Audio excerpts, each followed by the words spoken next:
Okay class, hello and welcome to this tutorial video. In this video I'm going to be showing you how to take your initial research questions and kind of refine them so that you can do some better research, as well as turn them from qualitative questions, so questions that ask things like opinions, preferences, what do you like, how many, what's your favorite color is a qualitative question, and turn that into a quantitative question.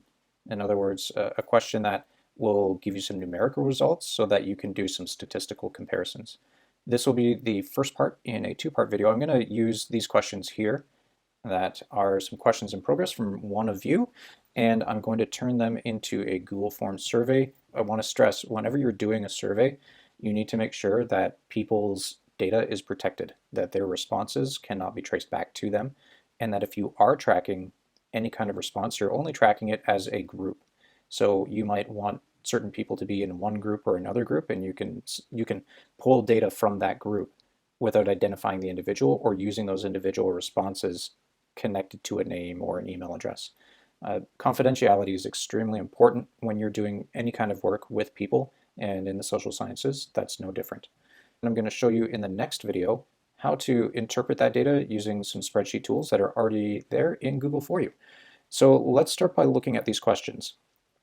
First, are you aware that depression is a growing problem in our modern society? This is a simple yes/no question, right? And here, we'll get rid of that.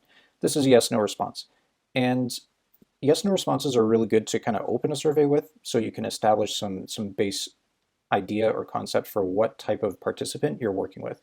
So if you're working with a person who has depression, right, or has suffered from depression, it's a simple yes/no question. Have you or have you ever suffered from depression yourself? Another good qualifying question might be, do you or have you lived with somebody or had a close relationship with somebody who has suffered from depression? If it's a yes response, this means that you're going to be able to pull out some opinions with a little bit of personal experience. And if it's a no response, you can put that in another group of people who might know something about depression but have no personal experience with it. These yes/no questions are really, really good for establishing who fits into what group from all your respondents. What do you think depression is? This is a really open-ended question. And there's nothing wrong with an open-ended question. However, when it comes down to getting information for your research, sifting through a lot of responses of open-ended questions is going to be a ton of work. So how can we rework this? We can take this and give some responses, like some canned responses, and then maybe use checkboxes or multiple choice, something like that. Then we'll be able to get a generalized idea of what people think depression is, and you could say, here are all the examples of words that are associated with depression. Which ones do you think best describe depression? And you could add in an other response form.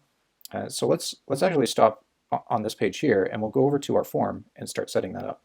So we'll call this, I don't know, depression survey. One thing that you want to consider when you're setting up your questionnaire, your survey, or an experiment is you don't want to tell everybody what exactly it's about. In this case, the person writing these questions wants to know what people's experiences are with other people who have depression.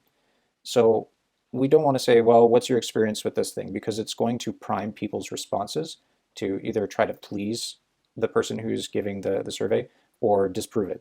You don't want to have a preconceived notion among your participants of what the responses might be. So oftentimes when social scientists are doing surveys and studies and stuff like that, they'll kind of mask what they're doing with a little bit of misdirection. It's in the neighborhood of depression. We're not really going to tell you exactly what it's all about because we want you to think about depression, but we don't want your answers to be determined by the name of the survey or the question or the objective.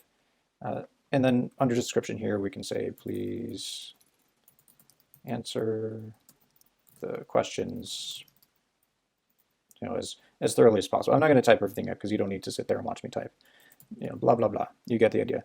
You just want to give people some basic instructions on what to do. Another thing to do is we're going to create sections. So the first section is really just going to be, actually, no, we could put that in here. We could write our disclaimer in here and how we will protect information and responses. Some good typing there.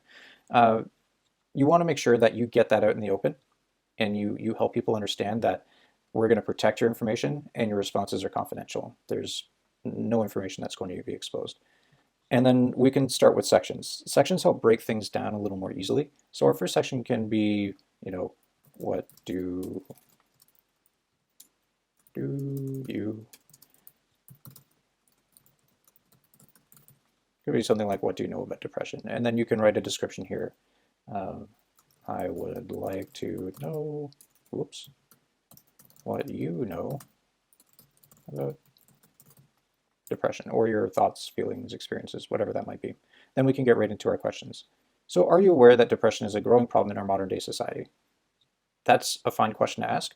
If you wanted to, you could also throw statistics in there, like, are you aware that according to CAMH or the Canadian Mental Health Association, that I think it's 1 in 10 people will suffer from depression or another similar form of mental illness. You could throw that question out there. But this is a good qualifier. So are you, you know what, I'm going to be smart and save some time by doing this. And guys, there's nothing wrong with shortcuts like this. If it helps you work faster and get things done, do it. So here we have a multiple choice. Google is kind of smart this way and will give you some options just to fire in there, already canned. So we can have a yes, no, unsure, maybe, or we could just simply go yes, no. One thing to think about when you're offering options to people is the more options you give them, the harder it will be to put people into camps. If you just want to differentiate between people who think that they know something about depression and people that don't, then don't give them a maybe option, right? Force them to pick one or the other. I know it sounds kind of, oh, you're forcing them and you're not giving them choice, but sometimes too much choice ends up confounding or complicating your research. If you really want to know, do you know, like it's a 50-50, do you know or do you not know? Do you kind of know? Well, then you know something about it. If you don't know anything about it, boom, okay, you just click no and you're done. Also, what you want to make sure you do is click this button here, required, and that will make sure that this question has to be answered. Let me open another question. You see what I did there? Click the add question. There's some kind of cool things that you can do with this. Don't go overboard with it, but sometimes it makes sense. Like if you need to insert a diagram, you can put an image. If you need to put a video clip, you can put a video clip. You can also alter the title and description of the text in here. Let's go to our second question. And we're going to take this and reword it. So instead of what do you think depression is, we're going to change this to which words do you think best describe depression? And another one might be a diagnosis type question, like what is depression? And you could ask questions like feeling sad. And you can throw in real descriptive diagnostic terms in there, like you have to have a consistent feeling of feeling low for at least 14 days at a time. You have these types of thoughts, or like a lot of people think depression is just feeling sad or upset or disappointed about something, and depression, actual clinical depression, is much more nuanced and much more specific than just a general kind of blasé and I feel kind of crappy today. So you might want to ask some diagnostic questions like that. So which words do you think best describe depression? We're going to, because we're asking for words, we're going to put in here, check all that apply. You can't do that with a multiple choice, so what you're going to do is you're going to select checkboxes.